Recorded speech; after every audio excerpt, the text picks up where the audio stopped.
Welcome back, gang. It's Deltia from Deltiasgaming.com here with the top 5 weapons you're going to want to collect for the First Descendant. Whether it's AoE trash clears or boss melting potential, these 5 should be on your radar. And in this video, I'm going to tell you what they are, how to get them, what mods and traits you should be using with them, and why. Timestamps are below if you wish to skip ahead. And if you got something out of this video, like, subscribe, and leave me a comment on what your favorite gun is and why.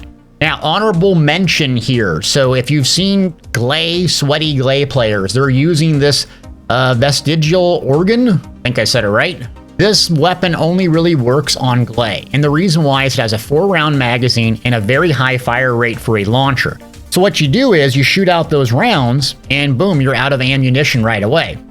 Except for sweaty Glay players. And the reason why is they have this unique skill, increased sensory, where you don't use ammunition. So when you're in a frenzied state, when you activate this, you're literally holding down those rockets and they're just firing out. You can increase your duration, lower your cooldown, so you have a really high uptime on this, making Glay the quintessential boss killer.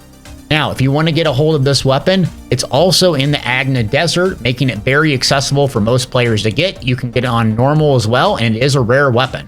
So you come here to Agna Desert, you look at this recon mission, and there it is. Vestigial Organ, 50% chance drop rate, very easy to get. You can get it on normal as well and just level up the weapon and use it later. Moving on to our first weapon, and that's Sigvore's Proof. Did I pronounce that right? It's a high-powered round explosive launcher. So we take a look at this launcher. What makes it effective is its unique ability. Fires a sticky bomb when shooting while aiming. The launch bombs will automatically detonate after a certain period of time, sticking to an enemy. When aim is canceled, all attached bombs will detonate at the same time, regardless of whether the countdown has begun. And sticky bombs will inflict burn. So what you're going to do is load up 5 of these bombs by aiming down sights, attaching them to the boss, and then releasing and going boom with massive damage over time. The other way to use this is add clear, which is by not aiming down sights, so it automatically explodes whenever you want it. So it's very particular how you use this, but realize what makes this so strong is the burn status effect, the continuation of ticking on damage. And that's why this can melt bosses and other targets, not just add clear, so don't sleep on this weapon. So how do you get Sigvore's Proof? Well, if you have the premium battle pass, you get it right away at level 1, but everyone can get one, I think at 16 right here. So you can grab this and not have the battle pass, collect this weapon as well. If you have the premium battle pass, they've loaded up this battle pass to get it essentially 5 times. So you can use it to upgrade the effectiveness of that unique ability if you have the battle pass and you play throughout the season to get it maxed out really, really good. Once you get to the advanced level and start playing the game a little bit more, the critical one to take advantage of here is Fire Conductor. It's going to increase damage to burn, and we know burn is all about this weapon and stacking those sticky bombs, so that's your #1 mod priority. Also for traits, look for attribute status effect, explosive attack, toxic attack, and electric attack. Big status effects on this one. And that will do it for number 5. Let's move on to number 4, Greg's Reversed Fate. So Greg's Reversed Fate is a tactical rifle shooting special rounds. It is an ultimate weapon, and it's a little bit more complex to get a hold of. What makes this weapon so unique is when you hit an enemy with max shield, it procs bombardment on the enemy's place, also inflicts burn on the enemies that get hit by a bombardment. So you're basically going to look for a target that has a max shield and shoot it, and it shoots down 3 large AoE radius, 3 meters at a time, meteors that do a lot of damage, and they proc and trigger damage over time. So the best way to use Greg's is find a target as your opening shot that has a shield full in the middle of a bunch of mobs. You shoot, proc that effect, those meteors, and then hot swap to something else. Maybe it's up close, maybe it's high impact round, but use it initially. Another thing about Greg's Fate that makes it really nice is it's good in boss battles when you're trying to hit, I guess, the purple little canisters on the individual bosses. The reason why is it has nice base stats, and it has pinpoint accuracy. How do you get Greg's Reverse Fate? I'm glad you asked. It's going to require you to get Mastery Rank level 1. You're going to craft it in Albion, and there's 4 components.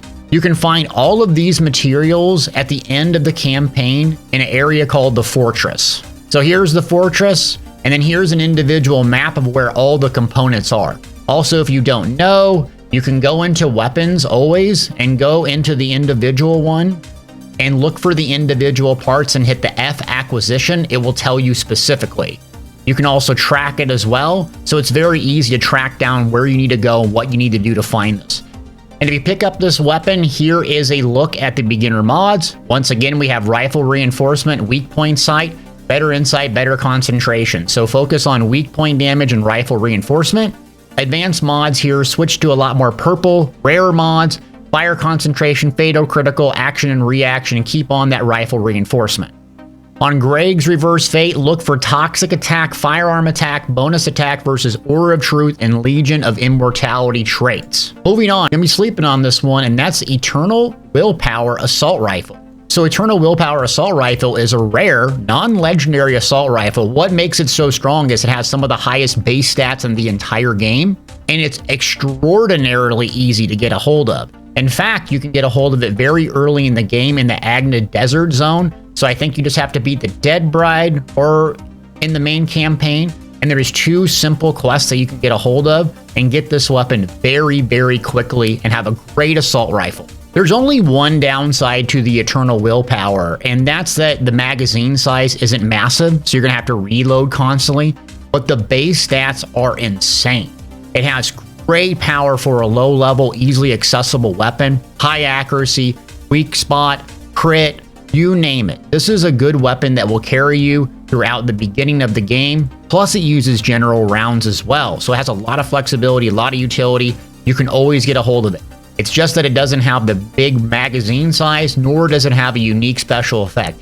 If it wasn't for that, it would be even higher. If you're a beginner player, look for rifle reinforcement, better insight, better concentration as your priority. As you become a more advanced player, look for concentration priority and rapid fire insight and max out that rifle reinforcement if you can. For the traits on this one, you're going to look for critical hit damage, critical hit rate, weak spot damage, and firearm attack versus a Colossus. Next up is all the bunny lovers' favorite, and that is Thunder Cage submachine gun.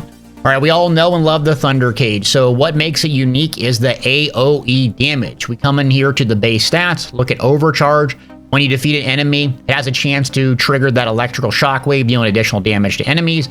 It's basically your quintessential ad clearing weapon that is absolutely amazing. At the beginning of the game, you can get a hold of it, pair it with Bunny, clear tons of content and leveling. Another strength of this weapon that you want to not sleep on here is the movement speed. So with this submachine gun, you get 600 movement speed. That's a big bonus in comparison to a machine gun that's a bit heavier with a movement speed of 400. So you're going to be really quick, really effective in AoE trash clears. It's also general rounds, so you can get ammunition very easily. And this works on every single character, every single class, and is your best bet for clearing content quickly when the enemies are dense and they're not specifically boss rounds. You can also use this in boss fights because the fire rate is so high and you can rack it up, but you will have to be reloading constantly. It's one of the downsides of this weapon. One of the strengths of the Thunder Cage is that it's really easy to farm the parts and the sterile lands.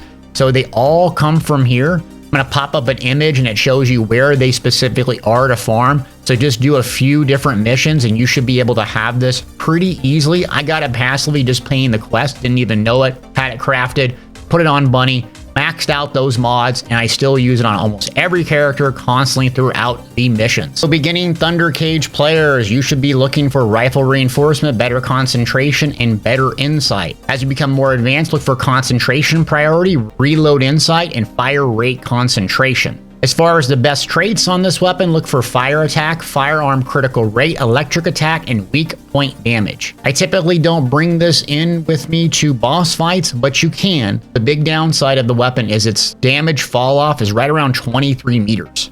So when you're beyond 23 meters, you're going to start producing less and less damage, meaning you're going to have to be up close and personal for this to do the most damage. So be aware, it's not necessarily applicable for everyone who's always in close range to bosses. It might take a lot of damage.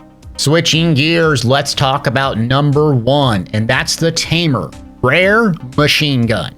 So what can we say about the Tamer? It is amazing. Now, my DPS numbers are not that high because I don't have all of the module capacity leveled up, but I would highly recommend doing so. The developers recently said they are not going to nerf this weapon, so it is safe to upgrade and lean into this thing and get it rocking. It is your #1 boss killer. What makes it a boss killer is the rounds per magazine. So you have 100 with a very high fire rate. This allows you to simply hold down the trigger, aim on those weak points on those bosses, and produce credible, consistent DPS.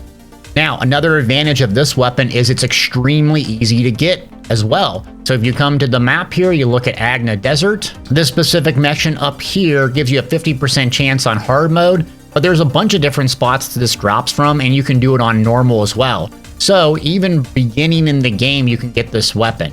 This will help you progress and not be stuck on those annoying bosses that you just can't DPS down. It is the best boss weapon for general purposes, besides one I'm going to show you with Clay, that you need to get a hold of so you don't hold your team back and do a lot of damage. So beginning mods, look for rifle reinforcement, better insight, better concentration, and fire up rate. Advanced mods, look for commando marksmanship, rapid fire insight, and chill priority. Focus your module capacity on getting the Tamer maxed out to 80 and getting the proficiency leveled up and starting to add sockets to it. This will radically increase your DPS, and it's almost mandatory in the hard mode boss fights. So highly recommend investing in this weapon, investing the mod capacity and the sockets, because it's not going to go anywhere. That's been confirmed by the developers. Well, gang, that's the top 5 list. I hope you got something out of this video. I have links in the description below for all the written guides that I have on this with recommended mod settings and so on. So if you missed some, come to the website, Deltiasgaming.com. Leave me a like and a subscribe if you got something out of this, and let me know what video you would like to see next. Thank you so much for watching.